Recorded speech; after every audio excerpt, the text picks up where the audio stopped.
see him. He's not in the waiting room yet. Wonder if he's having trouble getting in.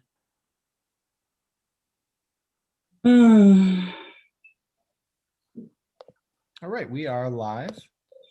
I do not have anyone else in the waiting room yet, Tony, so I don't know if you want to give it a few more minutes. We'll wait a minute just to go through the order here. We'll do this. Approve Regina to the council.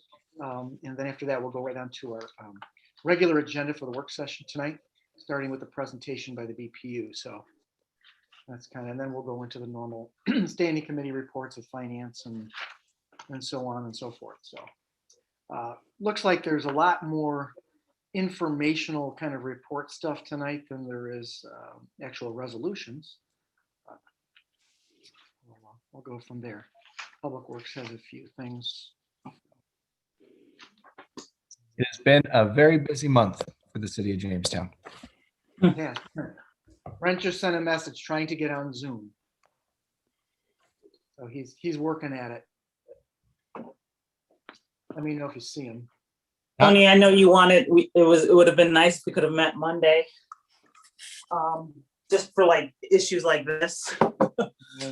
Let's give everybody a little bit more time to get vaccinated and all that stuff. But yeah, this is kind of a hassle.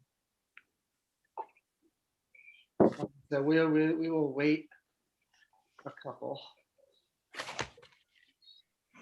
of minutes.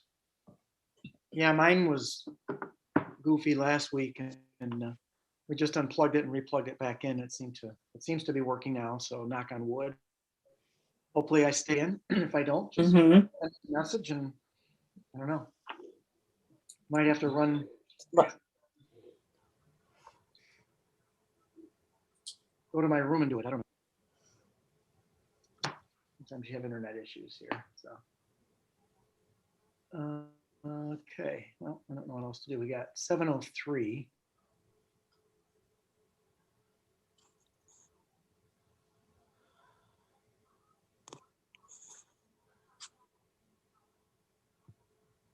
Ellen, we got Maria, we got Jim, we got Elliot. I see Dan, Ryan, Matt, Kim, Ben, Tom, Jeff, Dave, Zach. There's Grant on the phone, Regina. Okay. He said, thanks. Every few weeks it does this. Okay. Well, anybody want to sing a song or read a poem or Show us your dogs or your cats. Those always are fun. you got a baby, that's I got no babies here. They're all gone. They're in college. If he wanted to maybe log in on his cell phone, that might work. Yeah, let's see what he says.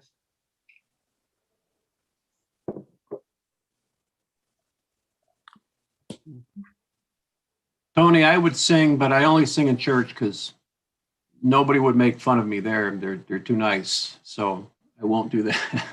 Making a joyful noise, right, Tom? Yeah, well, yeah. And now we're socially distanced, so no one can hear me anyways. And we have to wear a mask when we stand up, so nobody can even tell where the sound's coming from.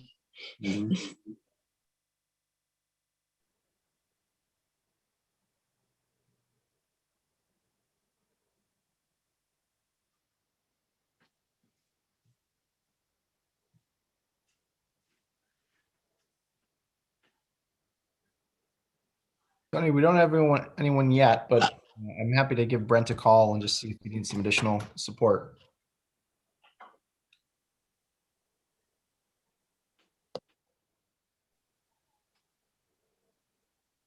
Jeff, do you know if anybody had a chance to look at that storm drain on Norton and Chadwick? The metal is actually, the support metal's actually coming out of it. Yeah, Al was gonna look at it Friday. I haven't heard what he Okay. saw, but I know he looked. Yeah, no, it's really crumbling and you can see half of the metal support is now exposed. We'll get it on the list. Okay.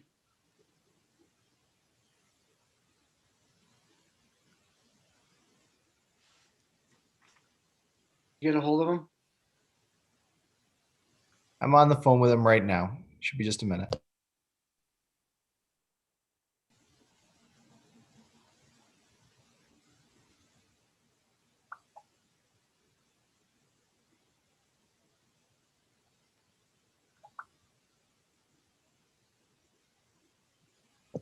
All right, Brent is just submitted from the waiting room. Should be joining us in just a minute.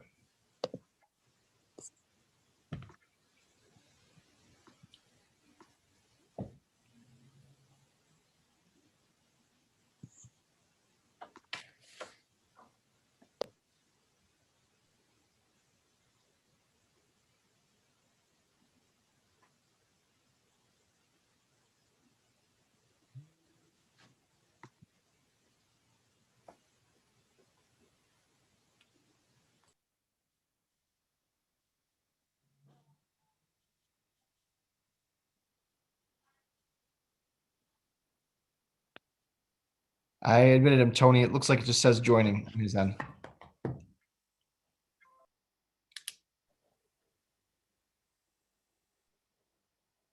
I don't see him yet, but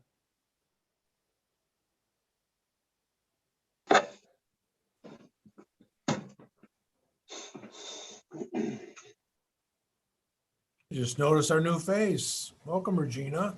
yep. Thank you. Do we have him yet? I don't see him. It just still says joining. I don't see him in the meeting yet. All right, there he is. I don't see his face, but I see his name.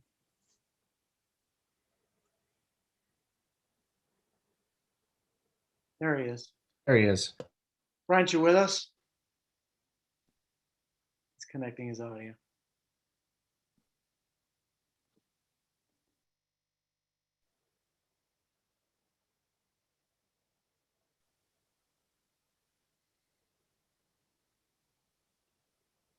Looks like he's connected, Tony.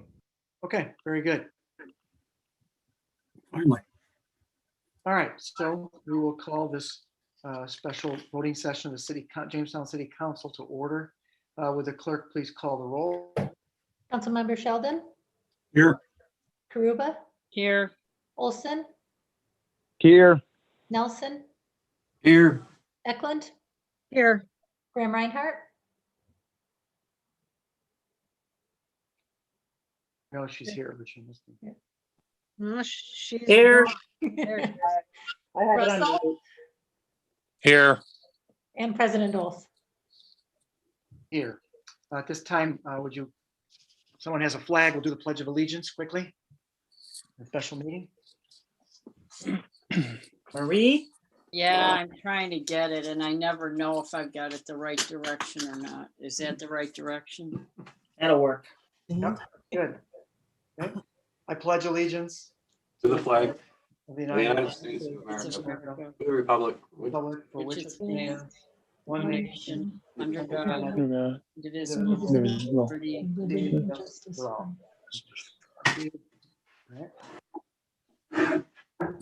This time, would the clerk please read any correspondence that's received? We did not receive any correspondence. Thank you. Would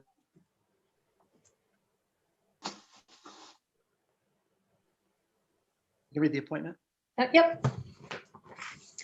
Council members, in pursuance of the authority vested in me by the charter of said city, I do hereby nominate Regina Brackman, 11 Genesee Street, Jamestown, New York, 14701, to be appointed Ward 3 Councilwoman in and for the city of Jamestown, New York, to fill the unexpired term of Vicky James, deceased. The term for which said appointment is to be made will expire December 31st, 2021. Edward A. Sundquist, Mayor. Thank you. Do I have a motion to suspend the rules and vote on the appointment? So moved. Councilman Nelson, will the clerk please poll the council rules? Sure. Councilmember Sheldon, Aye. Karuba, aye, Olson, Aye. Nelson, Aye. Eklund, Aye. Graham Reinhardt, Aye. Russell, Aye. and President Doles. Aye. Do I have a motion to approve the appointment? So moved. Moved by Councilwoman Graham Reinhardt. Do I have a second? Second? Councilman Nelson, seconded. Will the clerk please poll the council on the appointment? Councilmember Sheldon, Aye. Karuba, Aye. Olson, Aye. Nelson, Aye. Eklund, Aye. Graham Reinhardt, Aye. Russell, Aye. and President Doles. Aye. The appointment is approved, and congratulations to Councilwoman Brackman. At this time, Welcome. congratulations. Welcome aboard. Welcome. All right. At this time, we ask the clerk to administer the oath of office to Councilwoman Brackman. Councilwoman Brackman, if you would just raise your right hand and repeat after me. I do solemnly swear I do solemnly swear that I will support the Constitution of the United States that I will support the Constitution of the United States and the Constitution of the State of New York, and the Constitution of the State of New York, and that I will faithfully discharge the duties and I will faithfully discharge the duties as a Ward 3 Councilwoman of the Jamestown City Council of a Ward 3 Councilwoman of the Jamestown City Council for the City of Jamestown, for the City of Jamestown, Chautauqua County, New York, Chautauqua County, New York, according to the best of my ability. according to the best of my abilities. Congratulations. Thank you. Congratulations. Congratulations. Congratulations. Welcome. All right. Before we adjourn this special meeting, I just wanted to announce that Councilwoman Karuba will be chairing the Housing Committee now moving forward for the rest of the year. And Councilwoman Brackman will now be a member of the Housing Committee as well as the Public Works Committee. So those are the assignments moving forward for the rest of 2021. Okay, seeing that's the only business that we can with the special to our regular work session. Right. I'd like to ask the clerk is there any correspondence for the work session tonight? You have to adjourn that meeting. You have to adjourn the special meeting. Because the only business that can be conducted at a special meeting is the business that was announced. I for the know special. that What's that? Move to adjourn. adjournment for the special. Thank you. Sheldon, all in favor of adjournment? Aye. Aye. Aye. Okay, the meeting is adjourned. We'll move on to the regular work session for the night. Correspondence for the work session tonight. I do not have any. Thank you. If not, then we'll move on to the present regarding the citywide garbage container program details and rollout plans. So I would call on Dave Leathers from the BPU as well as his staff. Dave, the floor is yours. Okay, thanks everyone for having us, and welcome and congratulations to Regina. We've got Mike Starr with us, the Deputy General Manager of Water Resources, Jim Alexander, the Supervisor for Solid Waste and Wastewater Collection, and Becky Robbins, our Communications Coordinator. Just wanted to provide an update on the citywide garbage container program. So we continue to work through the process with the BPU board members to move forward with a new citywide container program. All of the containers have been ordered and are starting to arrive. The trucks are being modified with tipping units. Jim Alexander and the team are preparing for distribution, which starts May 10th week. The frequently asked questions have been developed and are being distributed in English and in Spanish. Draft changes to our solid waste schedule of rates continue to be progressed. We probably have about 5 more weeks of time available to work on the solid waste schedule of rates. So if there are changes for that, and then we're reviewing the need for a few minor city code changes. So we'll likely bring that to our board and request city council in the next 2 to 3 months to support a few changes that make sense with the new citywide container program. So I think we were last in front of council in December. A great deal of preparation and work continues to get done, and up to this point, and overall, we're well positioned to move forward and implement the program that we've collectively talked about for several years, which is to get the solid waste division and citywide containers in alignment with city code requirements that all residents use a container with a lid. So we're certainly excited about that, and we remain on our targeted timeline that we had communicated, which is to formally implement this as of July 1st. And I guess at this point, we'll open for any comments or questions that anybody has. Jim Alexander, you may want to mute until, I guess, there's a question that you want to respond to. So Dave, I just had a quick question about a couple of months ago, we suspended the collection of glass and asked people to go to the transfer stations or anything like that. Do you know whether have you heard anything from either one of those stations that that people are actually doing that? Or are you finding that they're tossing them in the trash? I'd ask Mike or Jim to see if they've touched base with the county to see if there's been any uptick at the transfer station. Okay. I have not asked, nor have I heard. Okay. Just want to remind people to do that. For sure. And, we continue to talk with different organizations and different people just to see if there is a solution going forward. I don't think that this was a forever decision. And we continue to be open to suggestions and ideas related to glass in the future. I thought I heard some rumblings at the state level that may be a conversation. Have you heard anything? It was just kind of fleeting that came across my email, but maybe not. I think there is dialogue. I don't know that there's specific solutions yet. Okay. Thank you. Yep, for sure. I had a quick question.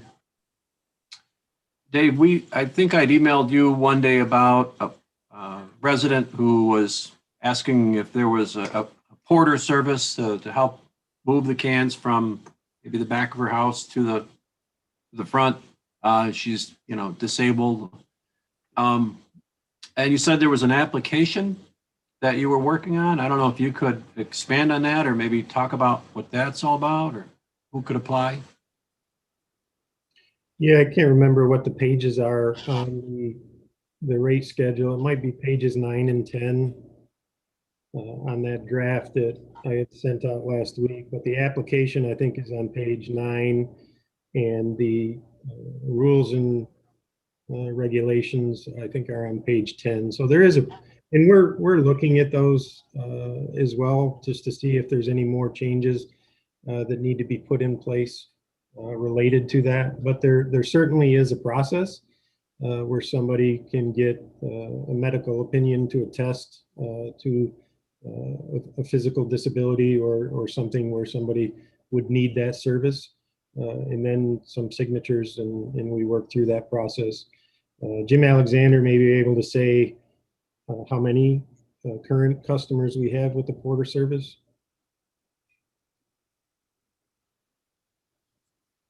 Yeah, we've got probably just under 100 so far. We were really extremely high with the porter service, and we've kind of knocked that down a little bit. So we're just about 100, I think, is what we got.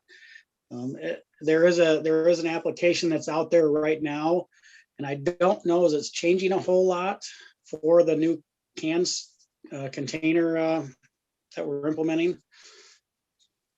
But they can call the garbage hotline and talk to Gloria, and she's extremely helpful in walking people through that process. Yeah, well, this was an older resident who was worried about, right now she has one small bag of garbage she puts out, and it's difficult for her. She's concerned about a bigger can, bringing that out there on a weekly basis. And it's something I think, a lot of our older residents have are probably concerned about. Well, that's what the 35 gallon can is for.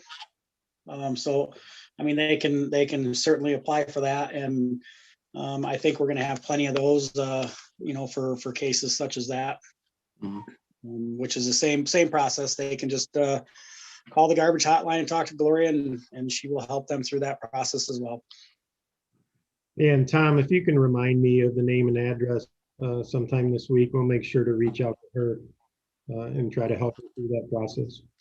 Yeah, thank you.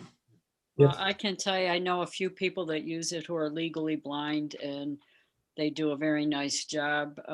But I also know that there are people who look out for their neighbors and help with that kind of thing.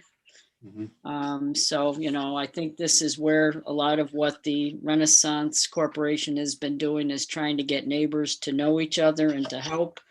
And this is one area where, we can look out for each other. I know my husband just mowed our neighbor's lawn and he helps put our neighbor's garbage out because she has an issue with it and could have used a porter service, but we're willing to do it to help out. So I think that's probably one of the other things we can all do is reach out and help.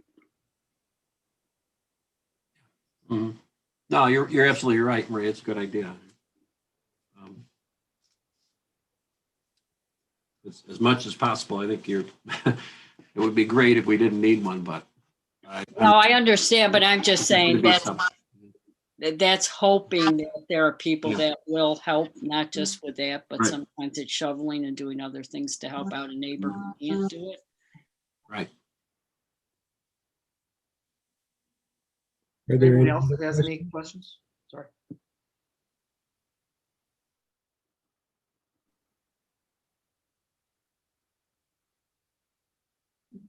I know I had reached out to Dave earlier last week about some of the questions I had. It's going to be a little learning curve for everybody. There'll be some growing pains, some adjustments, but I think we just need to make sure that the public is aware of the new regulations, rules that the BPU is going to put on in garbage collection, and that they'll be working with the public to try to get the information out there and get people used to doing this new procedure in terms of garbage collection. So, anybody else have anything for Dave, for the staff?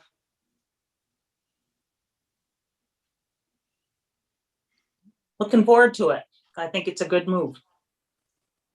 Thank you very much. I think we've all been on the same page related to that, and we've worked hard to create a program. And we're going to have to be flexible after July 1st, and we intend to be.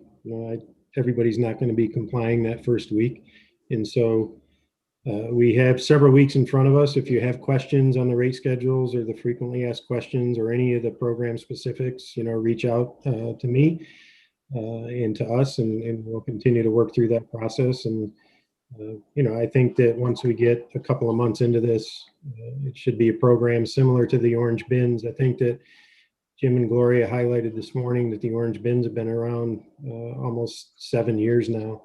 And, I think that program has worked out extremely well. And we anticipate that this is going to be positive for the community and the city residents as well. Mhm.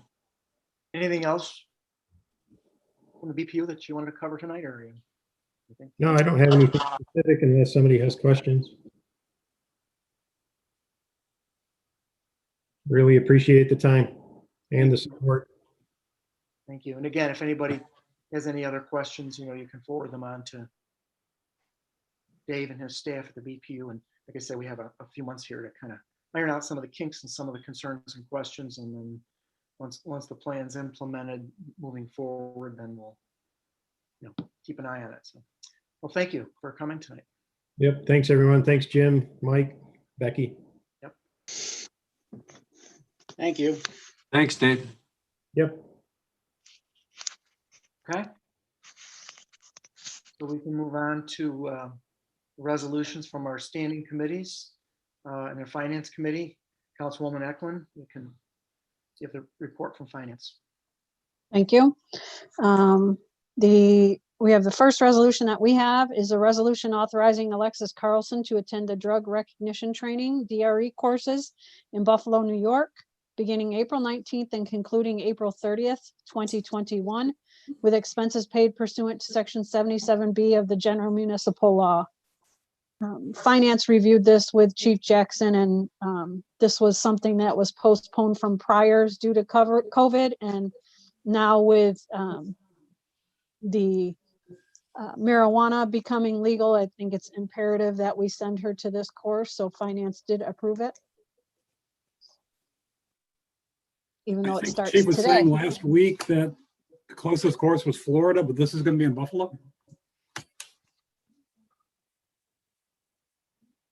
She does her in-classroom training in Buffalo and then goes to Florida for, I believe, about 2 weeks and does her actual practical exams in Florida. Oh, okay. Thank you. Any other questions? Okay, the next resolution is accepting the donation of $500 and no cents donated by Barmore Selstrom for expenses related to JPD K9 Cal. Any questions or comments? I just also want to thank Barmore Selstrom publicly as well. Absolutely. Okay, the next resolution is authorizing the mayor to execute an agreement with R. Patty Concrete Excavating LLC, PO Box 3081, Jamestown, New York, for 2021 ADA sidewalk ramps based on the bid opening of April 14th, 2021, in the following amounts: 5,450 square feet of flat work, 4 inches at $17.50 a square foot. 2,140 square feet flat work, 6 inches at $18.25 a square foot. 555 linear feet curb and gutter at $59 a linear foot. 750 square feet cast iron detectable warning plates at $4 a square foot. And 3 traffic manhole resets at $500 each. And 50 square yard brick repair at $150 per square yard, for a total bid amount of $179,175 and no cents, subject to the approval of Corporation Council as to form. Any questions or comments? Resolution number 5 is authorizing the Jamestown City Council to ratify the sale of SBL number 370.09-1-20 by the City of Jamestown to Lawson Boat and Motorboat LLC for $5,000 for the purpose of developing and operating a full-service marina and tourist destination at the location, contingent upon the successful execution of easements on the property and surrounding ones for the public use of the Riverwalk Trail and utility egress that is in accordance with Section 507 of the New York State General Municipal Law. Also to note with this is that a public hearing is scheduled for Monday, April 26, 2021 at 7 p.m. and a legal notice was published on April 14th, 2021. Questions or comments? Resolution number 6 is authorizing the mayor to enter into a shared service agreement with Jamestown Community College, 525 Falconer Street, Jamestown, New York, 14701, to provide grant writing services for the college for a period of 2 years, subject to the review and approval of the Corporation Council as to form. Note that the mayor and Maria Kimberg from Jamestown Community College are to provide more information at this time on this grant position. Thank you, Council Member Eklund. First and foremost, I'd like to welcome Maria Kinberg from the foundation. Oh, there she is. She popped up. I'm sure Maria is looking forward to coming back to public meetings and to enjoying all of the discussions we've had so far on other. So Maria, thank you for joining us. Thank you for the invitation. I just want to give a brief overview of what we are proposing, and then I'll allow Maria to say any comments and for council members to ask any additional questions. One of the things that we have been looking at in the city is the ability to find and employ a grant writer. We're finding many of our departments are spending a very strong amount of time to write grants, and it is in many cases impeding from their general day-to-day work. We are also finding more and more grants are coming up both through the state and federal level than really ever before.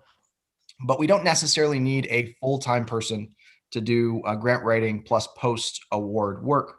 So in talking with Maria at the Foundation for the Community College, we kind of worked out and talked about, hey, we need a part-time grant writer, and Maria said, yeah, we need a part-time grant writer at the college too. And so how could we work together to share grant writer in understanding that in many cases, the city of Jamestown and the community college aren't normally going for the same pools of funding. They're usually a little bit different, many times the same categories and similar agencies, but not necessarily the same pools. So in doing so, Maria and I had kind of hashed out a bit of a plan to create a shared services agreement.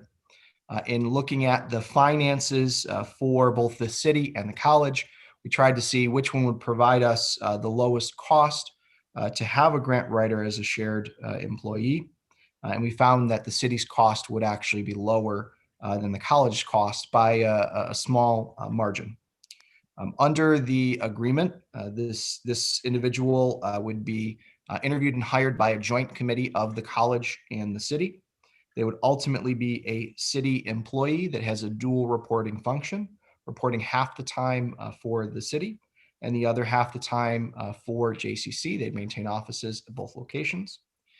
That grant writer would have a supervisor at both locations. Those supervisors would work to make sure that the caseload is manageable, that deliverables are being set, and that employee as the grant writer is working to meet those deliverables.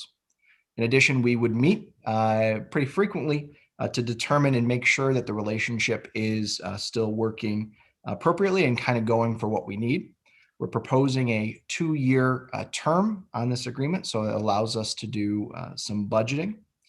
Overall, we would split the all-in cost 50-50, the college paying 50%, the city paying the other 50%. We also have some firm commitments from Jura, since the grant writer may be doing work for Jura as well as part of the city's portion to help contribute to that portion of the city's overall cost. So we're really excited to present this, to put this forward. I think it is a really a wonderful way that we have worked together with the college, which has been such a strong partner in the work that we are doing. And it's a way for us to share in the cost, but also share in the reward of having a grant writer to help start writing some of the grants that we've desperately looking to do. I know just looking at, Chief Jackson's office, I think they pumped out at least 4 or 5 grants in the last week. Crystal Surtick's office was working on 6 grants all at once. So they are definitely out there, and we definitely need the support. I will see if Maria wants to add anything to the discussion of the relationship, and we'll open up to questions. Great, thank you. Well, as the mayor indicated, the college is also very excited about this potential shared opportunity. We've had a very difficult time attracting the caliber of grant writer candidates that we need. And we think that that's been based partly on the fact that our salary range has been in the medium range for this position. And while we've had a number of candidates apply for positions, they've always gone where they have been offered more money. There seems to be a shortage of local grant writers. And so they have some flexibility in determining where they're going to work. We've had a lot of conversations at the cabinet level at the college. We too really want to centralize the grant writing that's happening at the college. In the absence of a grant writer, it's been very decentralized. And like the city, we have a number of people in various departments writing grants. We really think that, like the city, we need to consolidate that service. So it's been a fairly easy negotiation. I think that we have very similar needs, and we're hoping that we can find a candidate who will be familiar with both municipal and educational grants. So I appreciate the opportunity to be here. And if you have any questions, I'd be happy to answer them.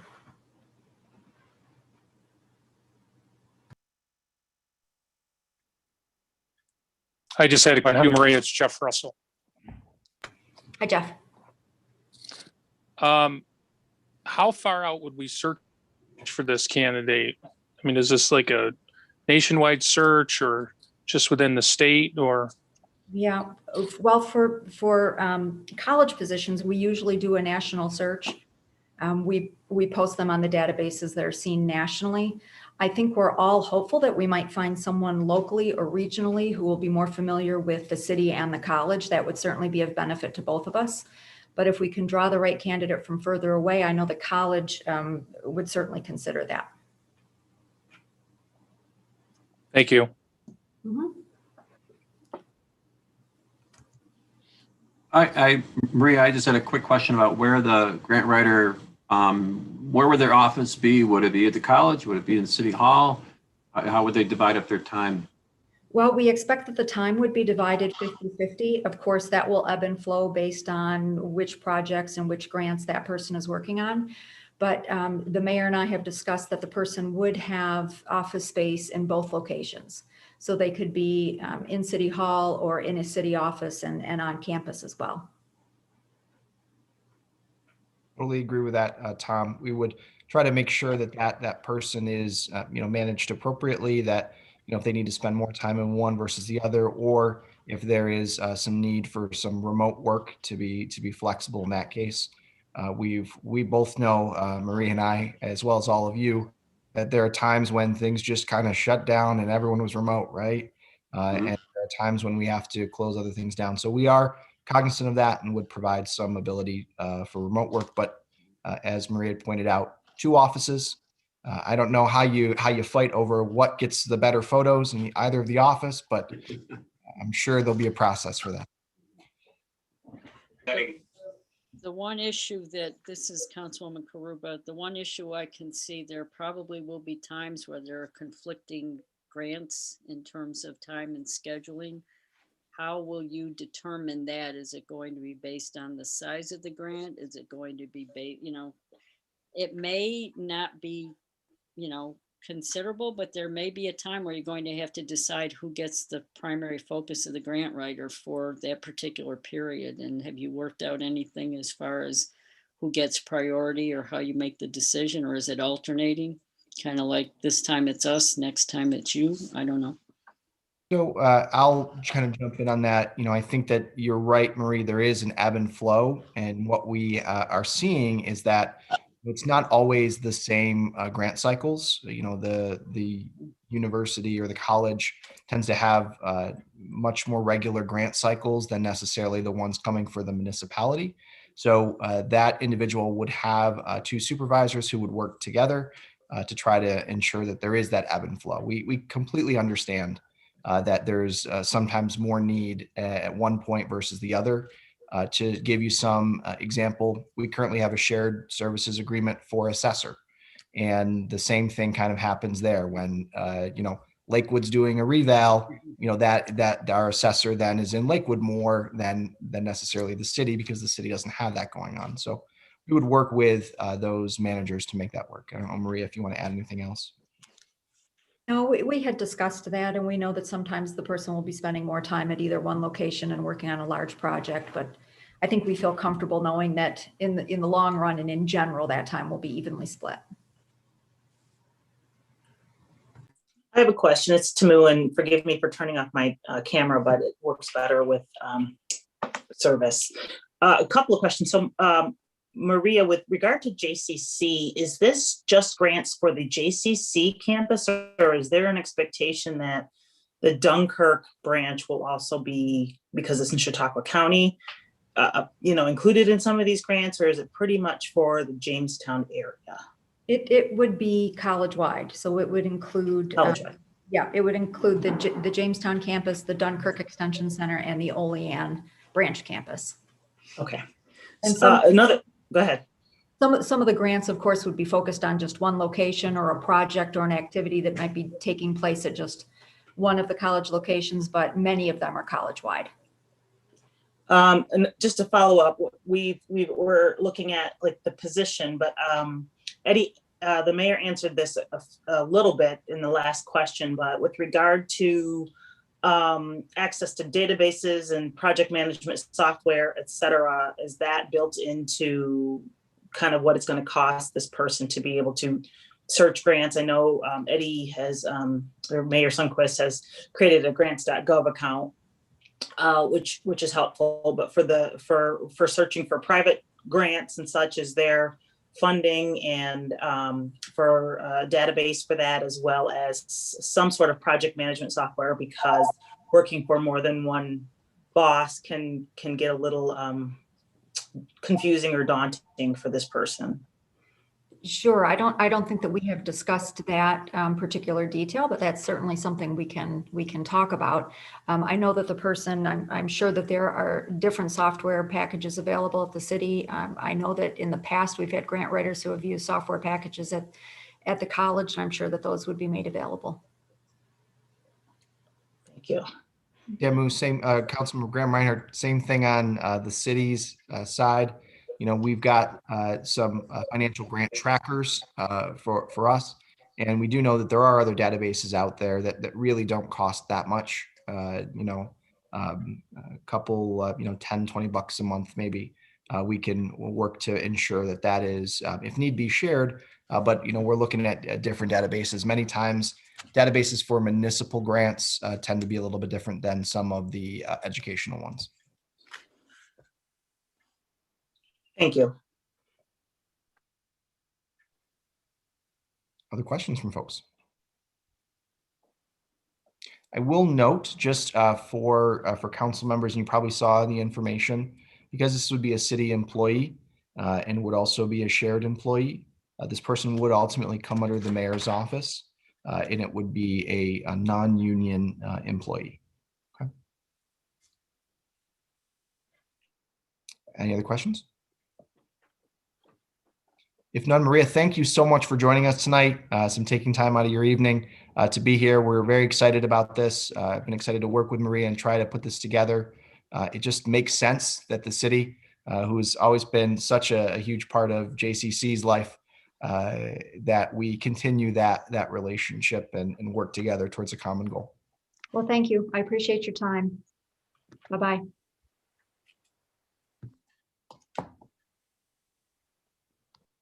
Okay, is that it for that? And then we'll move on to the next resolution, which relates to this, which is a resolution authorizing the city council hereby to establish the position of grant writer under the office of the mayor, suspend the hiring freeze initiated by resolution numbers 2002-01C03 and 2006-11B17, and authorize the mayor to fill the position of grant writer pending the execution of a shared services agreement with the Jamestown Community College. Any questions? And we do have 3 items for informational report, and I'll let Ryan take the first one because that's his, and that's the 2020 year end and first quarter 2021 financial update. Thank you, Councilwoman Eklund. I do have a quick update on the first quarter of 2021, as well as a more in-depth update on the 2020 unaudited financial results. Just looking here at the top, you can see our 2020 budgeted revenues were $36,517,704. The actuals came in at $35,910,000, so that was a $607,000 variance to the original budget, a decline of 1.7%. And then on the expenditure side, we were down nearly 1.6 million in total, down 4.3%. So as a result, the surplus for 2020 will be $975,000. Before we get into specifics, I just kind of wanted to level set, and if everyone thinks back to the spring 2020, and the city council had approved the $1.1 million reduction in spend for 2020 with the financial restructuring plan. And that was basically just in response to the anticipated revenue declines that we were anticipating in 2020, specifically in state aid. If you recall, the state had withheld 20% of our revenues in 2020.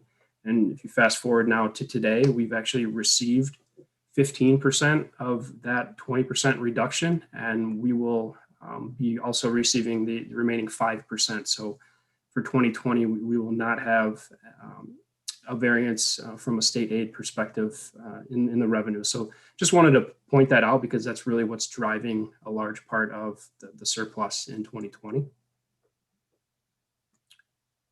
So kind of looking at this a little more specifically, our parking violations, parking garage and lots, and parking meters in total, we're down $274,000 to budget, a 54.82% decline as compared to budget.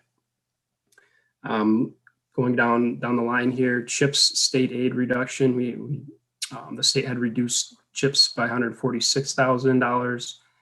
BPU pilots overall, we're down $118,809. That's almost a 3% decline as compared to budget. The New York State arterial highway maintenance was down $100,000 to budget. This was actually planned to go up. There was I believe some state legislation at the time the budget was put together that it would potentially increase year over year, and that did not happen. Our parks throughout the summer were not open, so we did not collect any parks fees, and the parks fees were down $59,325. You can see between fines and forfeited bail, as well as interest income, that accounts for almost another $100,000 between those two items. And then actually our sales tax on the positive side here was up $310,000 to our budget, which was a 4.78% increase. And then the remainder down here, just a combination of other smaller items in total to the $120,000. Utilities, gross receipts, things like building permits, clerk's fees, mortgage tax. Some of those items all add up to that larger $120,000 variance. Does anyone have any questions on the revenues before I move over to expenditures? Okay. So with that state aid reduction in CHIPS funding, we were obviously able to account for that and pull back on our spend of $146,000. The police and fire department estimated salaries will total over budget nearly $1.1 million. And that includes benefits, not just the salaries, but also retirement and Social Security. Health and dental insurance in total down nearly $1.5 million as compared to budget. With the shutdown in the spring, we were not able to spend up to our street maintenance contractual accounts. The variance here is $365,000. We also had $215,000 of unused contingency funds at the end of the year. The seasonal summer employees were reduced across all departments, and that accounted for $186,000 of savings. Gasoline expense was down $97,000 in total. This was driven by both lower usage, obviously with the shutdown, but also the price of gas throughout the year went down significantly. And then the juror allocation, as well as the judgments and claims budget, both also favorable to our original budget. So that leads us to the total variance of $1.6 million. Does anyone have any questions on the expenditures?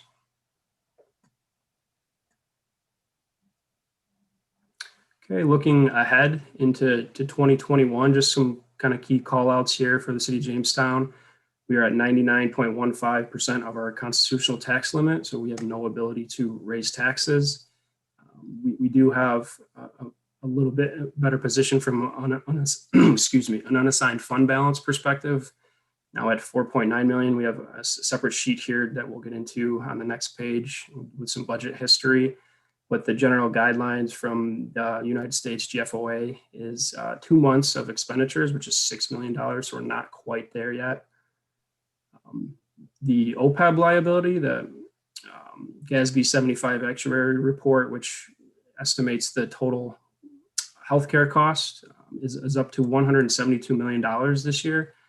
At the end of 2019, it was only at 160 million, so it actually increased by $12 million. So still a very, very large number there. The police contract is expired as of the end of 2020. The fire contract is expired as of 2017, and then all of our other contracts actually expire with the other bargaining units at the end of this year. So we do have a lot of catching up to do and a lot of negotiating to do this year. We've got our work cut out for us.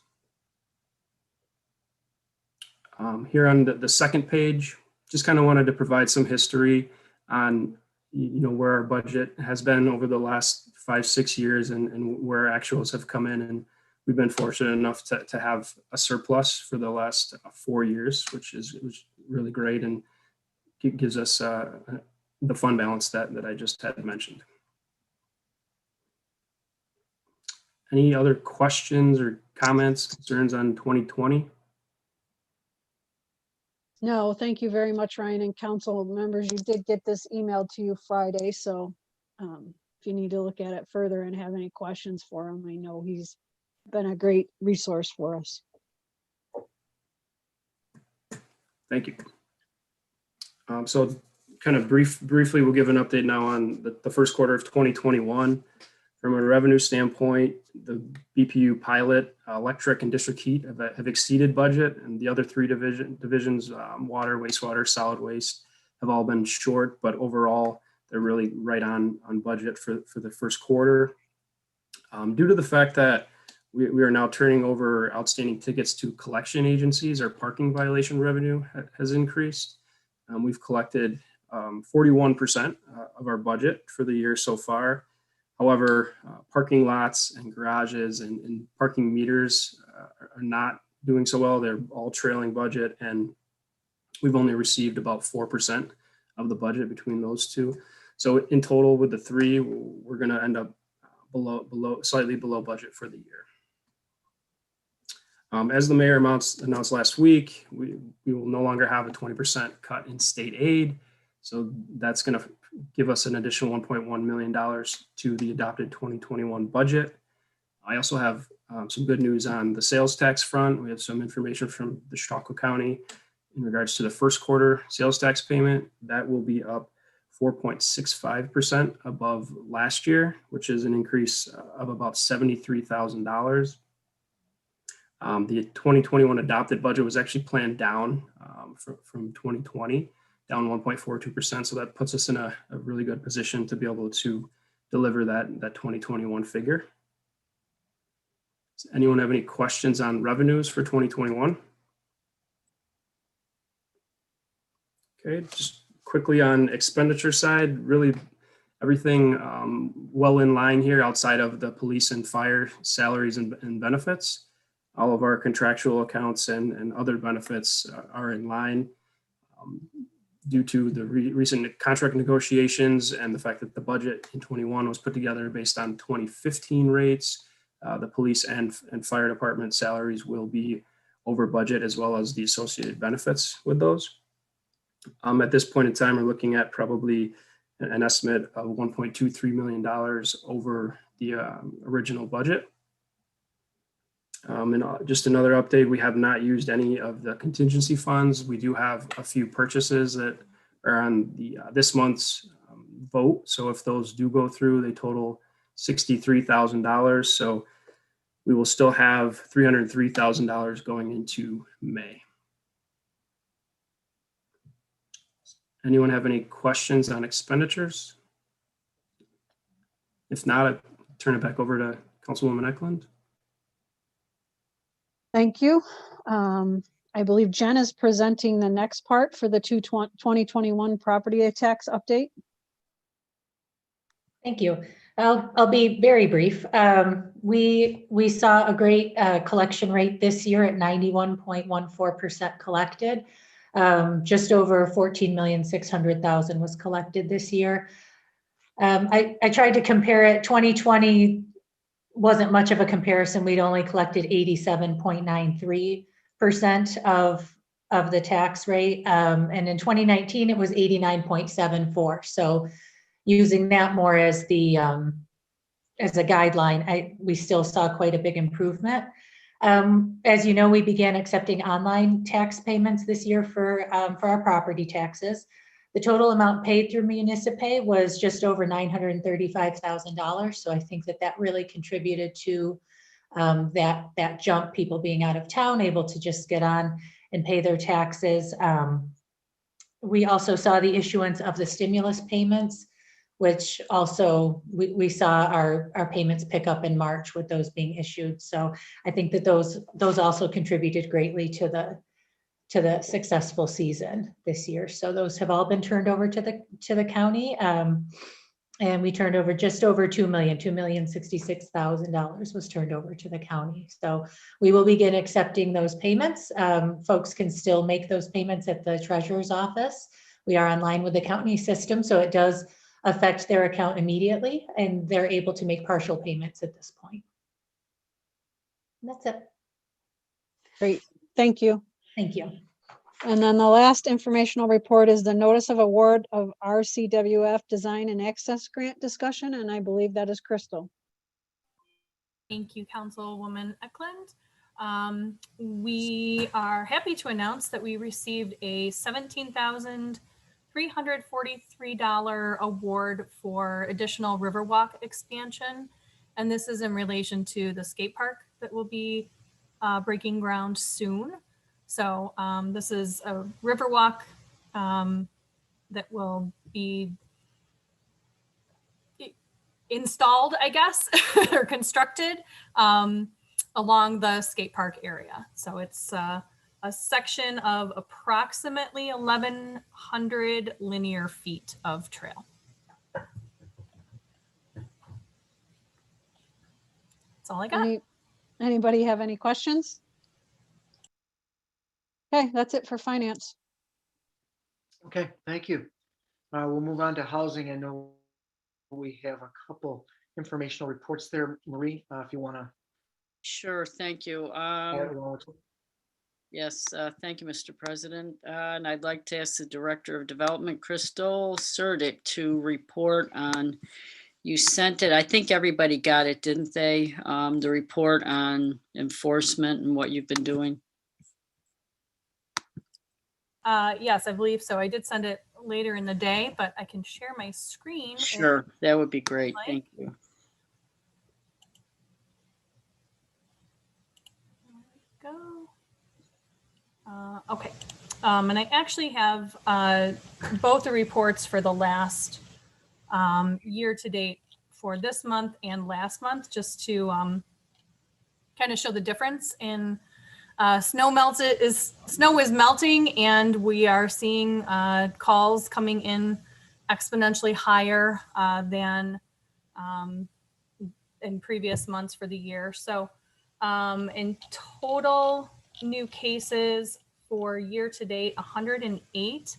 Last month, that number was 58. So that's just an idea of how many more cases are coming in and how quickly. Total caseload, we have 451 active cases at this moment in time. Total inspections, 461, and 157 notification letters have gone out. I don't know if anyone has any specific questions on any of the numbers. I'm happy to try to clarify anything. I have a question. The inspections, are those still being done from the street? They're not inside inspections because of COVID, correct? Or has that changed? Typically, and initial inspections are always done from the street. We can't enter a premise unless we are escorted by or called in by the police department or the fire department or another agency that is already has interior access. So that's just we just don't have that authority to do that. So while we are trying to do the most that we can from the street, We do enter the premises when it is an emergency situation, and we always have. So we do continue to do that. And we have been called in to interior inspections, I would say. It seems like it's more often, unfortunately. And I have one other question. With all this discussion of infrastructure, do you Courts think are still closed for infractions. Sorry. It was Council, Councilman Russell? I'll let him go. He had a question. Councilman Russell? I don't know. I had a question. Courts are still closed. they are still closed. Ben Haskins is court- with us. I'm not sure if he has heard anything new, but the last thing that we heard about courts was that housing courts are not likely to open until October. I think that is hopeful or wishful thinking, and we are talking about what other alternatives we may have, because that is going to be detrimental to code enforcement if we don't have housing court until then. I have one other question for you. Thank you. Do you anticipate that any of, and this might be more directed to the mayor, with the discussion of infrastructure grants that the city would be able to get, and since lead and lead abatement, do you think there'll be any funding or availability for replacement of lead pipes? Any chance that that could happen to help reduce the lead problems with children and just in general with the population? Yeah, sorry, Crystal, go ahead. No, I was just going to say I'll defer to the mayor on that specific question. So Councilmember Karuba, to answer your question, what we are hearing from the federal level, at least, that there will be significant funding in the infrastructure bill that is going to be coming out for water sewer pipes. It doesn't necessarily, we don't know if that will impact individual homeowners to replace their pipes, but there is a good chunk of piping here in the city that is still lead-based that we could potentially use for that. In terms of funding for lead remediation in the city for homeowners, there have been a few grants that we have noticed that have been coming forward, pretty significant ones that could be applied for that purpose for residential lead remediation. Okay, thank you. Yeah, I knew about the lead grants, but I think something came up and Detroit's been in the news again about the problems with lead. And I thought, would there be any opportunity, at least for additional funding for the city to replace areas where they know lead pipes exist to try to help with that? Okay, thank you. It should be noted, we don't have a major lead pipe problem. We have very minimal lead in our system. I mean, Dave could go into that, but we're not staring down a pandemic. No, I didn't think we had anything to the extent of Detroit, but any lead pipes with children could be an issue. So since this has become, because of our older housing stock, I thought if there's any potential for replacement, and as she said, it may be for homeowners. If this is an opportunity, it would certainly be great if we could avail ourselves of any funds to help homeowners reduce or remove lead piping. Any other question, anything else, Crystal, on the enforcement or anything else you want to report on? On enforcement, no, unless there are any other questions on that. And then I just have two other informational. Sure, I hope you're going to talk about hands-on Crystal. Jamestown, because if you weren't going to, I was going to make sure you discussed it, but now is as good time as any because it's in my neighborhood where I work and have my office. So I'm thrilled that we're the first hands-on opportunity. It's the first one I can do because it doesn't conflict with JCC's graduation. Well, and I guess I would say it's bigger and better than ever. And it's really been organized in partnership with every department, a number of other community partners. Can everyone see my screen? Yes. Okay. Looks So good. this is the flyer. I've shared this flyer with you. It is also available on our website. We have them in the Department of Development. You should start seeing them popping up around town. And then another way that we're getting the word out is in individual community or individual neighborhoods, which you can see by this map. This is the target area for this year. As each neighborhood pops up for their event, we are going door to door. We have volunteers that are going door to door to hang door hangers to let the community members know that their neighborhood is going to have an event and to save the date and participate. Participants that register online can, if you get in early enough, you can get a free t-shirt. And then the event days will be, the first one is this Saturday, April 24th, starting at 8 a.m. The times will be consistent, 8 to noon, always on a Saturday. The first one, I'll try to make my screen a little bigger here. You'll see we'll be in this blue shaded area. We'll have registration tables set up at Dow Park, and then another on 10th Street, about halfway down 10th Street. There's a little like a pergola kind of thing. And as far as the day of the event goes, we'll have gloves, we'll have garbage bags, and hopefully lots of people will turn up and be ready to do some cleanup. Are there any specific questions? So Crystal, they can either go to, it's like a shelter, and it is about midway down 10th. So I don't freeze.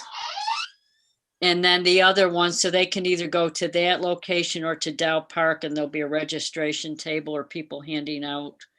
That's right. Okay. Yep, and to, register, if you can pre-register online, that would be great. That will help us determine, number of water bottles and that we need, because we'll be handing out bottled water, and how many t-shirts that we need to have ordered, and you can select a size as well. So, and that gives us an idea of how many volunteers to expect so that we can make sure that we are spreading people out throughout the neighborhood.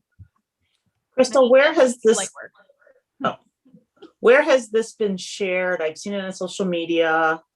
It's probably in the newspaper. It's probably maybe a PSA on one of the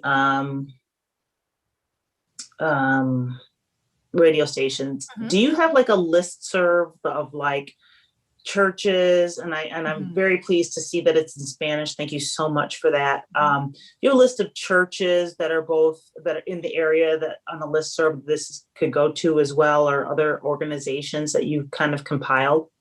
Yes, we do actually. And there are a couple of volunteers who have connections within, and forgive me because I can't think of what the gentleman's name is off the top of my head. But there is a gentleman who kind of holds that listserv, and is sort of like a centralized, I guess, clearinghouse for all of the religious organizations in the neighborhood. So we do have a couple of volunteers who have been working to make those connections and make sure that, especially as events come up, that the church organizations that are in that specific area are notified and are involved, and can reach out to their membership and make sure that they know about it. Thank you. Mm-hmm. Any other questions? Oh, go ahead. Oh, I was just going to mention that the second event in May will be very much like the hands-on events that everyone is kind of familiar with. So it'll be structured the same way. Dan Stone and his team will kind of be, taking the lead as they have in the past. So that will be structured very similarly to what everyone is used to. And we do anticipate that because that is like the downtown focused one, It'll be probably more volunteers for that event, depending on the weather and what everyone has going on. But, that'll be, I guess, similar to what everyone has participated in the past. So we just wanted to expand upon it. And we focused in this area, one, because we wanted to kind of consolidate it so that we could really see a large impact and for, logistics. So this is just the first year. We are also, we've been working with the land bank on this, and they are looking to take this countywide. So, our partnership is sort of a pilot here in Jamestown. And so we're kind of setting the precedent. So hoping to have really good turnout and really, really great results. I do have a question. So, how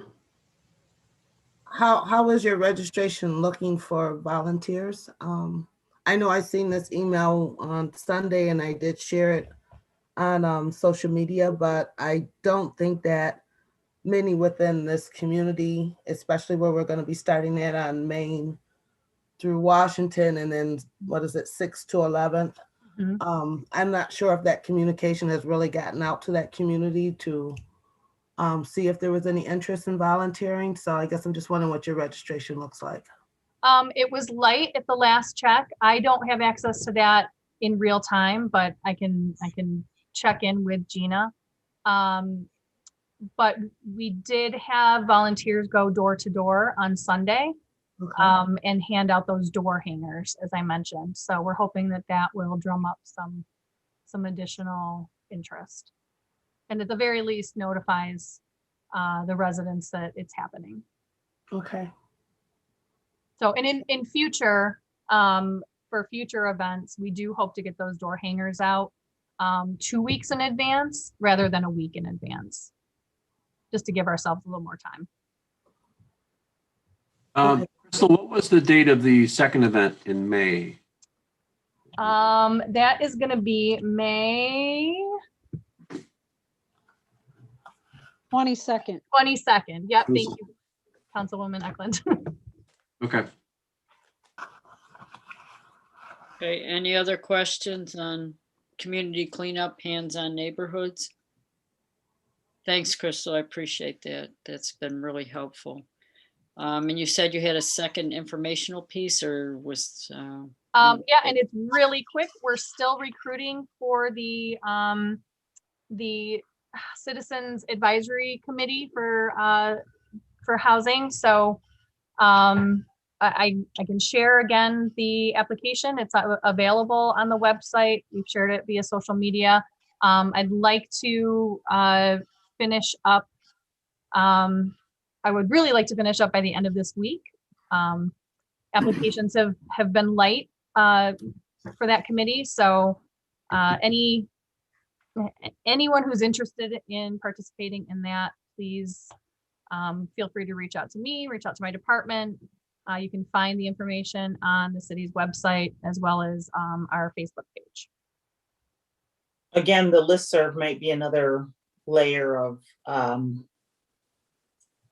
information to send out, just because if people don't have social media or something like that, there may be something that pastors can announce in their churches, etc. So churches seem to be like the hub for a lot of the minority communities, underserved communities. So that may be another thing to send out on your listserv, Crystal, just as a suggestion.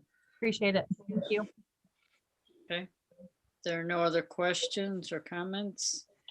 That's a report from the Housing Committee. Thank you. All right, we'll move on to public safety and Councilman Sheldon. Thank you, Mr. President. First two resolutions we have are the same that were in finance. The resolution authorizing Alexis Carlson to attend the drug recognition training courses in Buffalo, New York, beginning April 19th and concluding April 30th, with expenses paid pursuant to Section 77B of the General Municipal Law.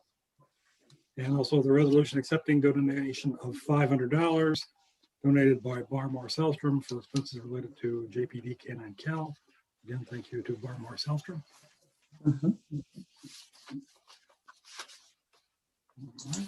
We do have a couple of special event applications here. The first is the Roll and Read, a sidewalk stroller walk to be held June 4th. Let's see, more information here.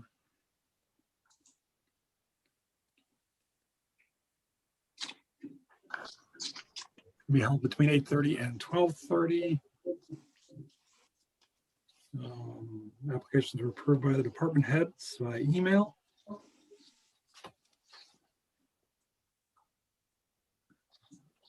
Let's see exactly what street they're going to be on here. We're only expecting about 50 people. Sponsored by the Jamestown Community Learning Council. Any questions on that? If not, I do need a motion from one of the Public Safety Committee members to approve it. So moved. Have a second? Second. All in favor? Aye. It's approved. The second one is the annual Jamestown Area Soapbox Derby. That would be setting up on June 4th, and the race will be held on Saturday, June 5th. Rain date and breakdown is expected for Sunday, June 6th. There is a note that the insurance certificate is pending. Upon a contingent, we will approve it contingently upon receipt and the Corporation Council's approval. And this is held at Jamestown Community College at the John Sinatra Memorial Soapbox Derby Track, right off of Curtis Street. Any questions on that? Not, I do need a motion from the Public Safety Committee member to approve. So moved. No. Second. Second. All in favor? Aye. Aye. All right, that is approved as well. Okay. And we also have the Gold Star Memorial Day service. It's a city co-sponsored park event to be held within Veterans Memorial Park off of 3rd Street. And this is going to be held, I believe, Saturday, May 29th. It's a park event, so it does not need the Public Safety Committee approval at this time. But it's usually held between like 9 and 11 in the morning. Any questions on that? Nope. Okay. And finally, Department of Development held a series of meetings about the mobile food vendor pilot program. And to present a public input summary, we have Ellen Shattle, I believe is online here from the Department of Development. Great, thank you. I'm going to share my screen to kind of provide some visuals to all of this as well. Can you see my screen just to confirm? It's working on it. Yes. There we go. Yep. Great. Okay. So we did a basically a survey monkey to try to get some input from the community about food trucks. And so just to kind of go through, it was a really short survey. I know this looks kind of complicated. Don't worry, I have better visuals than this, but this just breaks it down. We had 11 respondents to the survey. And so this breaks down the response of each respondent to each question. If they've eaten at mobile food vendors inside or outside of Jamestown, and then just kind of consumer choice kinds of questions for them. So a little bit easier way to kind of see that broken down. There's a fair number of people have had food truck experiences both inside and outside of Jamestown or Chautauqua County.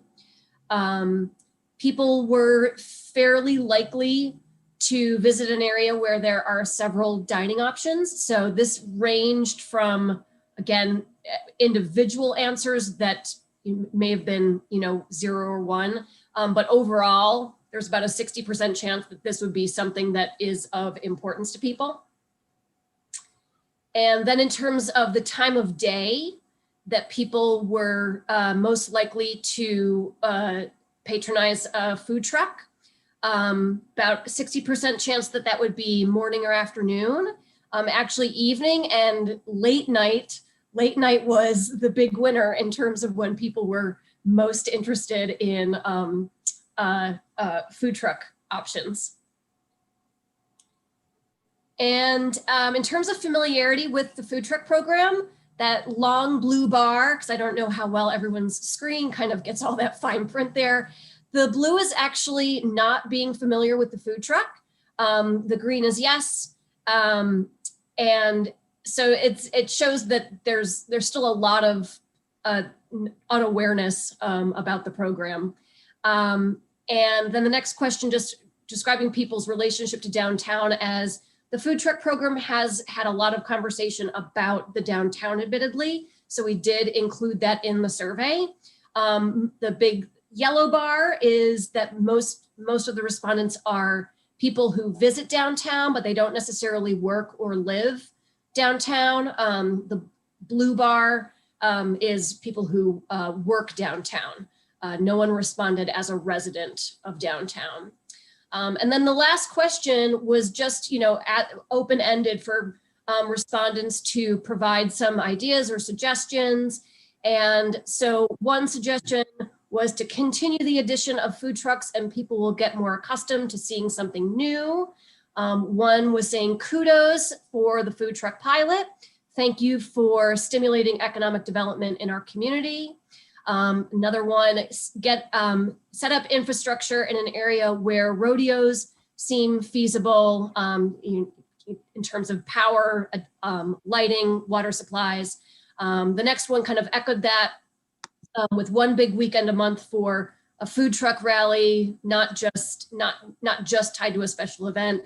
The next one, perhaps the respondent was starting to answer something and then didn't, but it recorded an answer, not available.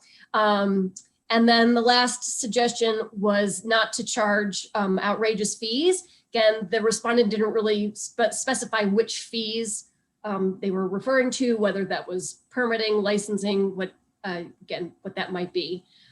So in terms of what other information we have to contextualize some of the data, the survey was made available through Facebook and the city website. And so again, there were 11 responses.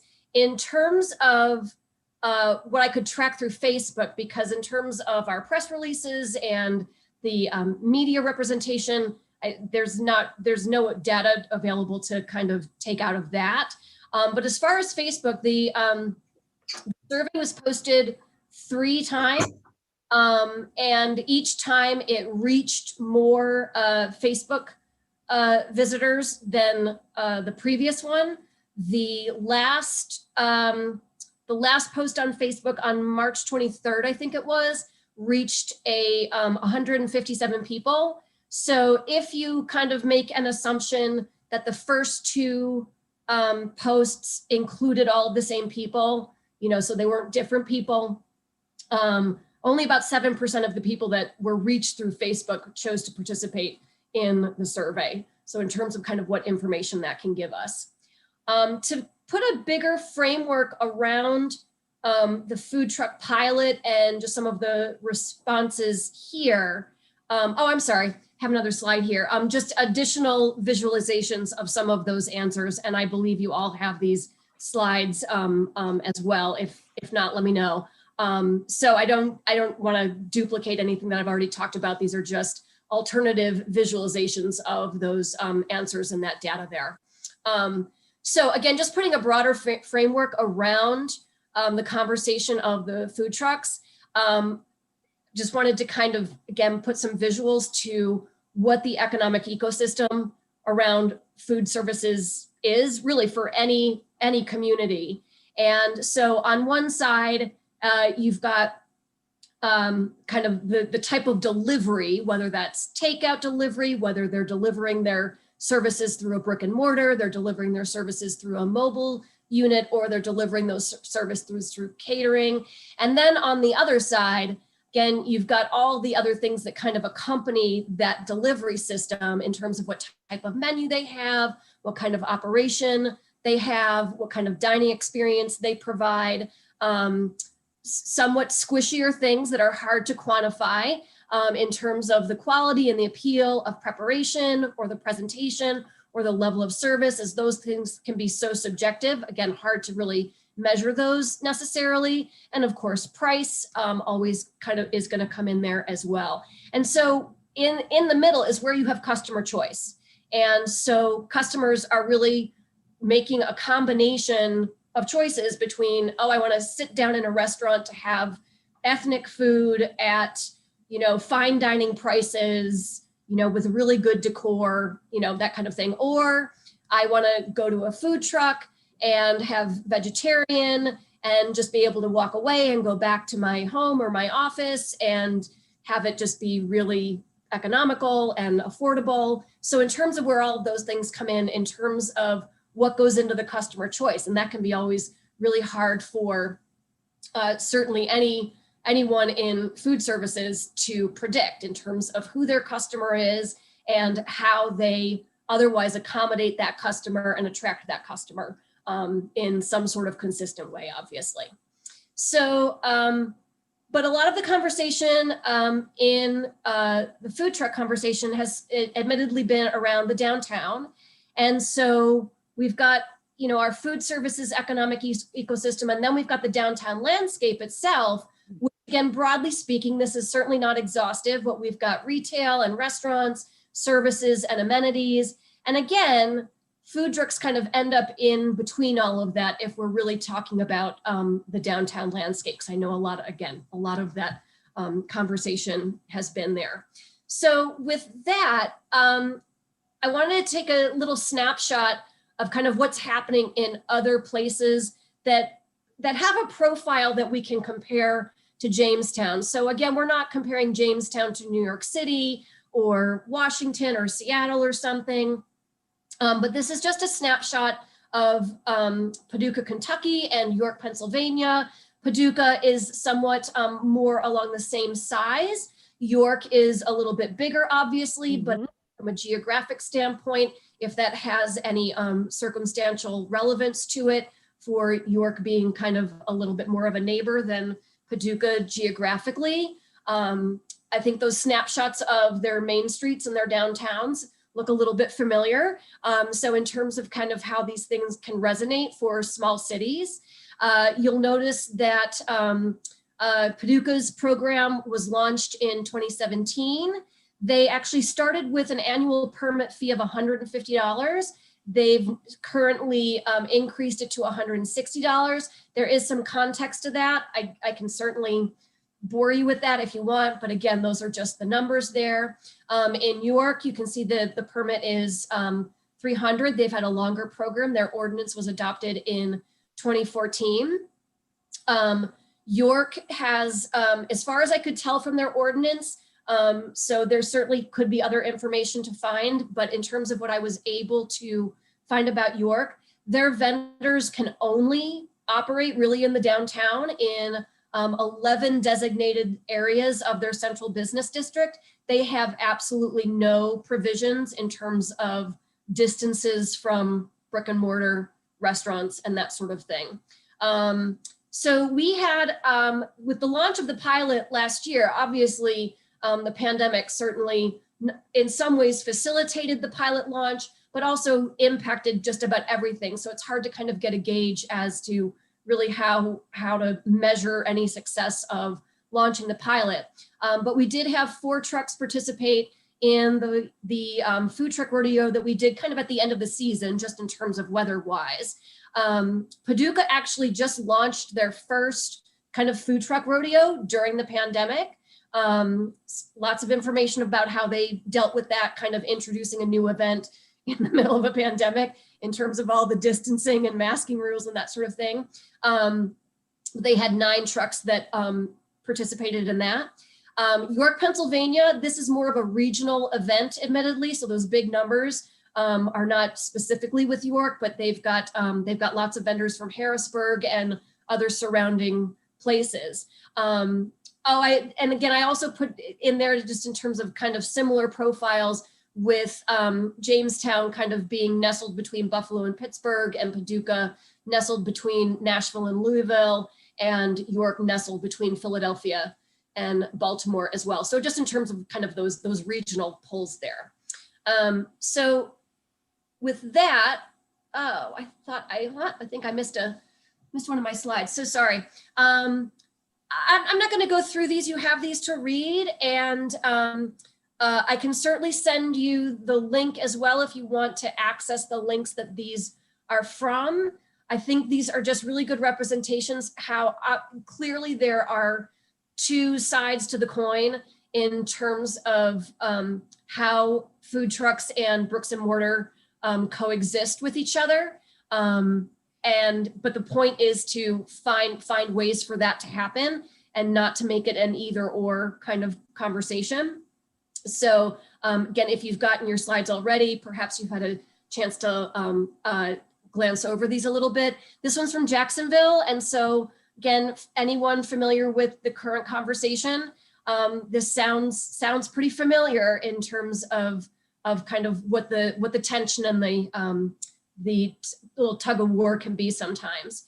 And then just some sentiments on really, again, how food trucks kind of came out as a necessity in 2008, and certainly a resurgence of that necessity with the pandemic, but always trying to find a way for everyone to coexist and really for food trucks to be a facilitator of new bricks and mortar restaurants, and even new bricks and mortar restaurants being a facilitator for new food trucks, so they don't have to just, again, have to exist in silos from each other.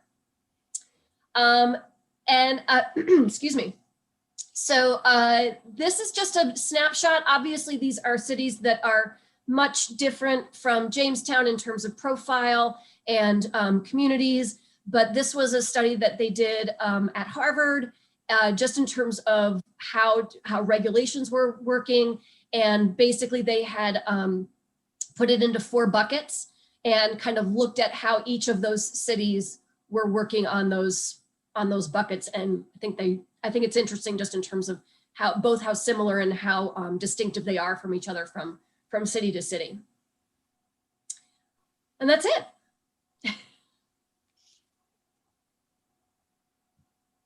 Thank you, Ellen. Thanks. Any questions for Ellen? So what is the plan going forward? To leave the pilot as is? Is that what your recommendation is? May I jump in? Absolutely. Any one of you? Our recommendation is to, so we've talked about putting together a group, like a working group that consists of community members, business owners, stakeholders, and council members, as well as our staff. And we think we need to do that as soon as possible. And so there will be a very short form available. It'll be an online form, but just I guess as we've noticed that online isn't always the best way. So we will also take anybody's phone call that wants to participate, or email, and get a meeting, at least an initial meeting scheduled as soon as possible. That might be not likely going to happen this week, probably not next week, but I would say early the following that we should plan to get something together. And it needs to be like a working group. I think that there are a lot of concerns that we've heard. So we need to kind of unpack all of this and put our heads together on the best way to move forward with making changes to the policy. We can do that in real time. Because it's a pilot, it is fluid, but we need some direction. I think it's not something that we as certainly not myself or Ellen are prepared to do just on our own. So if there's any other thoughts or any other suggestions that anyone wants to make, we are totally open-minded, open ears. Let us know what you'd like to do. So could I ask a question? One of the complaints read was regarding, the policies and the enforcement of the policies. Who is responsible ultimately for enforcement of any of the city policies, in regard to food trucks? It depends on the specific part of the policy, because there are different departments that have to weigh in on the permit application. So it's really dependent on what that specific enforcement item might be. Does that make sense? So if it's Okay, maybe give me an example, like if it's something that's a police matter, or if it's fire, or if it's Department of Development, or? Correct. Okay. The county would have a hand as well, wouldn't they, in terms of food and health inspection? So, Correct, yes. They're all permitted by the health department and they are inspected by the health department. right. Maybe even more that's- often than brick and mortar places. Yeah, that's what I thought, Brian, because I was going to say, it's not just code and policy, it's also the health department. Right. Okay, anything else on food trucks at this point? To be continued, I guess.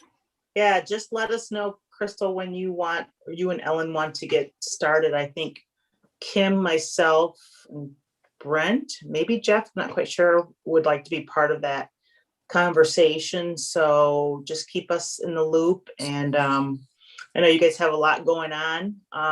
So food trucks kind of slid to the back burner as you were doing a lot of things for just CARES Act and making sure people's rent was paid and heat was covered. So I want to applaud you for the work that you have done thus far, because your office has been inundated with a lot of responsibilities, and food trucks kind of slid to the side. So now that we're coming through the end of this, let us know how we can engage in this process with you. But thank you for all that your department's done to do some research on this, as well as the other things that needed to be done during COVID.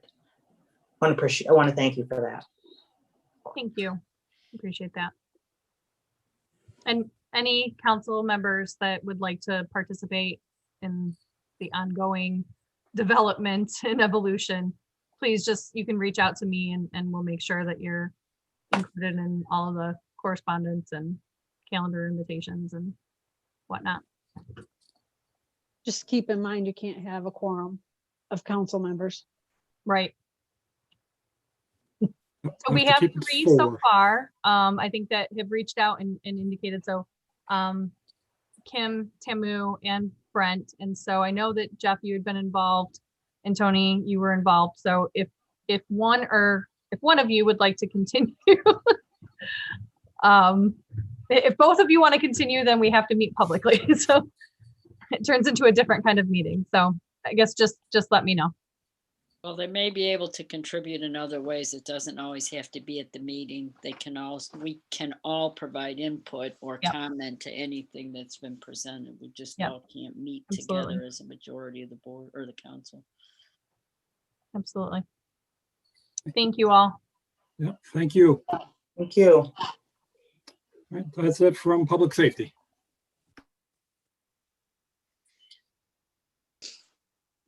I just wanted to just kind of, before we move on, is let the council know that Brent, Jeff, myself, and Chief Jackson are going to be meeting this week to start with the next phase of the police reform document. We want to definitely make sure we're intentional about this.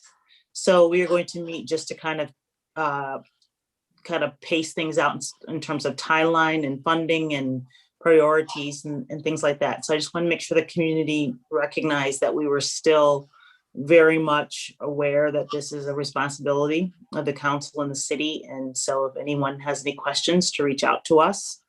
But we are meeting this week to begin to strategize and get into some of the weeds. Just the beginning, not everything will be done that meeting, but just the beginning. So I will keep you informed. Thank you for that, Tamu. Mm-hmm. It's on my calendar, but it was not on my agenda here. Well, we didn't finalize it to the last minute, so. Right. So, yeah. All right, we'll move on to Public Works. Councilman Nelson. Okay, thank you, Mr. President. We had two resolutions that were also on finance. The first one authorizing the mayor to execute an agreement with R. Patty Concrete Excavating LLC in Jamestown, New York for the 2021 ADA sidewalk ramps based on the bid opening April 14th, 2021. And that was for a total amount of $179,175, subject to the approval of Corporation Council as to form. We also had the resolution authorizing the Jamestown City Council to ratify the sale of SBL number 370.9-1-20 by the City of Jamestown to the Lawson Boat and Motor Boat LLC for $5,000 for the purpose of developing and operating a full-service marina and tourist destination at the location contingent upon the successful execution of easements on the property and surrounding ones for the public use of the Riverwalk Trail and utility egress, that in accordance with Section 507 of the New York State General Municipal Law. Again, those two are on finance and were discussed earlier. We also had a resolution authorizing the mayor to enter into an easement on the property identified as SBL number 370.09-2-30, owned by Lawson Boat for the purpose of continuing the Jamestown Riverwalk Trail associated public access. And I don't know if Jeff, if you wanted to say anything about this. This was, I believe you sent me or sent the council a map on this. Yeah, I'm going to turn that over to the Corporation Council. Elliot's been handling this pretty much directly. Okay. Elliot, anything on that you would like to add? Elliot is not here. Oh, he's not here? on Okay. vacation. Oh. He was on Okay. earlier briefly. I think he had to hop off, but we'll Okay. see if Ben has anything further. Otherwise, I'm happy to talk about that. I mean, I don't have anything to add at this point. I don't have the map on me, or I'd pull it up, but it's pretty much just going to be a relatively straightforward easement agreement. As Elliot, as has been mentioned, Elliot's been handling that. So I've don't believe we've actually written out an actual easement agreement at this point, but it shouldn't be that complicated to do once we have council approval to do it. I thought I noticed something that they talked about the easement for utilities, including water and electric, but I didn't see anything about the high pressure gas line that runs through that right of way. I mean, that definitely needs to be in the legal easement. Brandon, I think the easement just is going to be a utility easement, a blanket utility easement. My discussions with Elliot, so that'll cover the existing gas line that's in place in the ground as we speak. Okay, good. Thank you. Covers them all. Yep. Okay. Well, the other easement will be for the river, or for a 10-foot path for the Riverwalk, continuation of the Riverwalk. And I want to applaud Jeff for the foresight into doing this, because we want to continue the Riverwalk. I mean, it's been awesome. I see more and more people taking advantage of it every day. So I think the more we can add to that, the better. And hopefully we can continue to do that. And I hope everyone's getting out there. Well, maybe not tomorrow or the next day. It will be a little cold for April, but weather will get better, and it's nice. It's a great asset to the city. So, well, then, and again, we had one other resolution authorizing the mayor to enter into an agreement on the property identified as SBL number 370.09-2-20, owned by Lawson Boat for the purpose of continuing the Jamestown Riverwalk Trail and associated public access. So that was all we had for Public Works. Oh, no, I'm sorry. We had informational a report on a concept review for the realignment of the Baker Street, Prather Avenue, and Barrett Avenue intersection. And I believe we also have a map for this. Tom, I got Mark Raitzer ready to show you what he's thinking. Okay. Turn it over to Mark. Engineer for the city of Jamestown. I got a couple maps. I'll share my screen so we can all kind of see. So first, I just kind of want to go over roughly where the project is. It's on Baker and Barrett Street from on the north side, Steele and West Harrison, and on the south side, Prather Ave.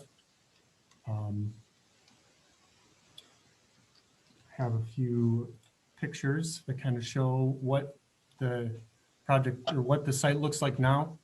This is at Baker Street, Baker and Prather looking north. Going up this way this is Prather and this is Baker. This is that same intersection looking up Prather from Baker Street.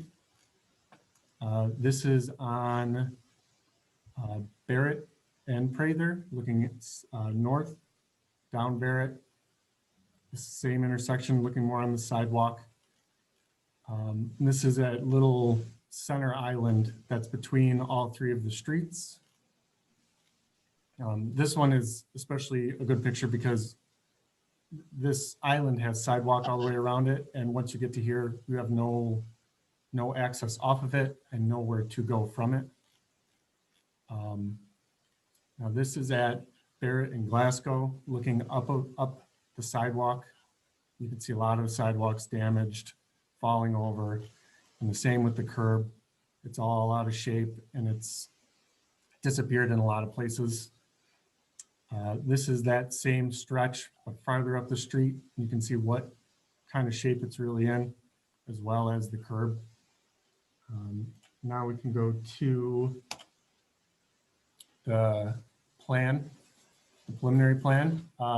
So this is how the intersection looks currently. The dark lines are the curb we would be either removing or replacing. A lot of this area was done when the Washington Street bridge was done 10 years ago. So that's all in really good shape, but it's really, all this stuff is all old and it needs to be replaced. This is how this intersection currently is. The through traffic is down Barrett. So Barrett never has a stop sign. You don't have to stop coming down Barrett at all. If you're going up Baker, there's no stop sign going south, but going north, there's a stop sign right here. There's a stop sign here on Prather and then here on Prather. And this is a little closer. This is the redesign that we were proposing. So we will change the through traffic to Baker Street, which according to the New York State DOT average annual traffic data has 3,000 more cars a day than what Barrett has. We'll realign Prather Street to have a 90-degree angle connection with Baker, and the same with the very end of Barrett to make sure that these intersections are 90 degrees. There will be a small section of property acquisition we'll have to do. We have a letter out to the homeowner to gauge their interest in that. This is it's a reconstruction project as well. So we'll be digging out the road surface from somewhere we determine in this intersection, Glasgow or down closer to Steele Street. We'll dig out the road surface, replace it, and then contract out the concrete work, the curbs, the sidewalks, handicap ramps, and driveways. But if anyone has any questions on that. So based basically you're getting rid of the cut through between Prather to Baker. Yeah, yes, correct. And is there going to be a With stop the sign new where Barrett? design, There would be stop signs on all the Ts. that's what I was just asking. Okay. Where are the new stop signs? So there'll be one here at the Mhm. bottom of Barrett and Prather, and then Mhm. there'll be one at Prather and Baker. Okay. You got to realize that this intersection was laid out in the early 1900s for probably horse and carriage. And with the traffic flow we have today, it's a very unsafe intersection. I realize that. I just am asking about where the stop No, sign. no, is. no. I'm just saying in general, we don't build the street like this anymore. I think it's a good idea. I drive in when the traffic going up Baker and have friends up there. It gets very confusing for people trying to cross over Prather from that part of Baker. It's just a mess.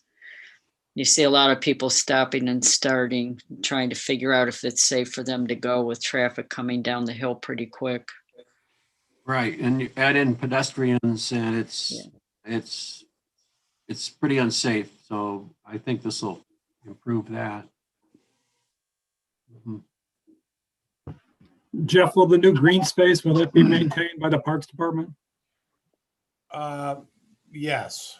Yeah, it would wind up becoming, when I say yes, I guess I don't know, Mark, if you can point to it, the big island, if you will, would become maybe even a planter area, similar to what we did at Lakeview and Windsor, where we had kind of a similar situation where we wind up with a larger than normal terrace area. So we might be able to do something with the parks there. The areas that are expanded out in front of the existing residential home, that would become the maintenance of that property owner. Yeah, planter would be nice. Thank you. I can foresee some people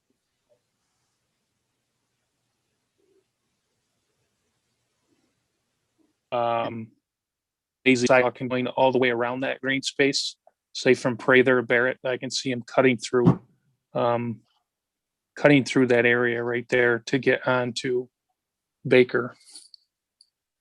You mean driving across this? No, on foot traffic, Oh, not I see. using the sidewalk to go all the way around.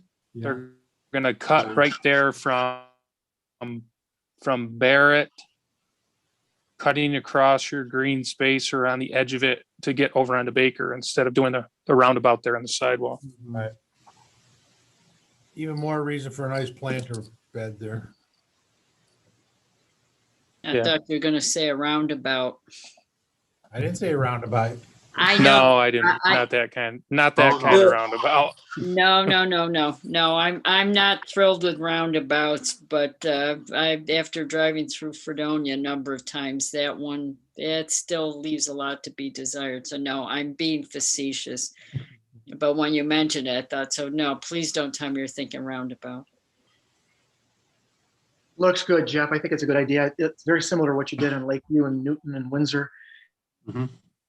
Right. Yeah. I think Allendale. You did it in Allendale and Norton too, didn't you?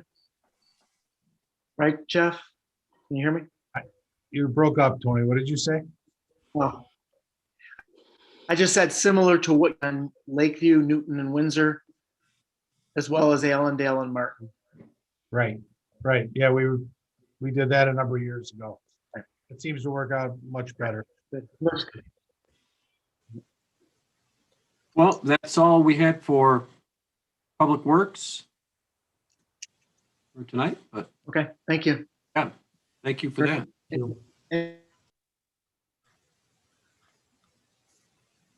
On to Mayor's remarks, Mayor Sundquist. All right. Thank you, everyone. Thank you, President Dulce. I only have about an hour worth of remarks tonight, so it should be a great evening. Just kidding. I only have two. It's a pretty simple couple ones I have this evening. You've heard a lot As I joked at the beginning of the meeting, we've been very busy here in the city this month, and that definitely continues. Two items I just want to point out for the council. Number one, I guess three. Number one, first off, I haven't got a chance to officially welcome Regina Brackman to the council, so welcome. And I know you were nervous about even talking about some of the resolutions tonight, but you're asking questions and firing things off, so we appreciate that. My comment is we are going to be, or I'm going to be trying to put together an ad hoc committee for a broadband task force to evaluate the potential for a municipal fiber network here in the city of Jamestown. I can tell you off the bat, there is no city in the entire state that has currently been able to roll out a municipal fiber network, municipal internet network to both home and businesses. And with federal funding coming down the pipeline, both in American Rescue Funds and infrastructure bills and other funding relating to broadband, we do want to see if that is feasible for our city and make sure we address the digital divides that are occurring. I can't tell you the number of families we talked to that had trouble when we converted over our school system to essentially going remote during a pandemic that didn't have access to internet or couldn't get connected up to internet because they had a past due bill from any period of time for a lot of those private providers. So we are looking for a few public members. We're going to include, if we could, a couple members from City Council. If anyone is interested, please let me know. I'll send a follow-up email. But at this point, if there are members of the public interested, please reach out to my office. We're definitely looking for folks that have either remote work or have a real keen interest in expanding the availability of low-cost, high-speed internet access here in the city of Jamestown. The second item that I have for folks is really just that we wanted to point out that we have a large amount of open jobs available here in the city of Jamestown. We're currently advertising for a residential and commercial appraiser, assessment clerk, a code enforcement position, and we are still looking for 2 additional summer help workers for the Parks Department. So if you have anyone that is interested or would like to apply, feel free to have them reach out to our office or to apply directly to any of those offices as we start to attempt to try to fill those vacancies. Any questions on those 2 items? All right. That was it for my general comments. I will keep it very brief tonight. I do have one executive session item. This is pending litigation, is yet to be filed in regards to our 19A properties. I believe we have 14 potential litigation files. This will be an update for the council in executive session, pre-litigation. Okay, is there anything else for open session? Mr. President, I had a Executive session? I guess it would come under new business. Okay. I was contacted by a resident over on 3rd Street who would like to generously donate for flags to be put on the 3rd Street Bridge. There are 11 flags on 3rd Street Bridge, and I spoke with Jeff Lehman about this, and cost is $1,116 for the flags and all of the hardware that would go along with it. And I thought it was awesome that they would like to do this. They really don't want any recognition for it, but I said, you know, twisted their arm and said, please let me thank you publicly. And so I'm going to do that. It's Chip and Mary Beth Johnson that live over on 3rd, and I think it's very nice that they would like to do this for the city. I think it would just add a nice touch to the 3rd Street Bridge as you're coming into the city to see all of those flags. And again, I really appreciate the thought, and I think too it could start a nice tradition as flags need to be replaced. People might want to donate a flag in honor of a you know, a family member, friend, or, you know, a veteran possibly. So I thought that was a great idea. And again, I just want to thank them for that very generous donation, and look forward to seeing that hopefully up by Memorial Day, those the flags, and then through the summer. Yeah, I do believe that we'll need a resolution for that to Yes. accept the donation. So you might work through Elliot or Jen on that one. Says the council would need to accept those. And so it is a great, generous donation by them. Thank you. Anything else for open session? Just a brief reminder that we will have the public hearing next week at 7 o'clock before the voting session for the sale of property for the Lawson Boat Company. That's do I have with that a motion to go into executive session for pending litigation? So moved. So moved. Ruba, seconded by, I think it was Reinhardt. Councilman Reinhardt. Oh, Councilwoman Reinhardt, sorry. It's okay. All in favor? Aye. Aye. Against? Opposed? Okay, we are in executive session. We'll give the mayor, I believe there's probably no action taken. Yes, President Dose, there will be no action taken. And if we could please continue to have our Associate Corporation Counsel, Mr. Haskin, as well as our Director of Development, Crystal Surdick, to stay. Everyone else is free to go. And as well as if Jen Williams would like to stay, she's welcome to stay. This relates to part of it. And I will stop the recording.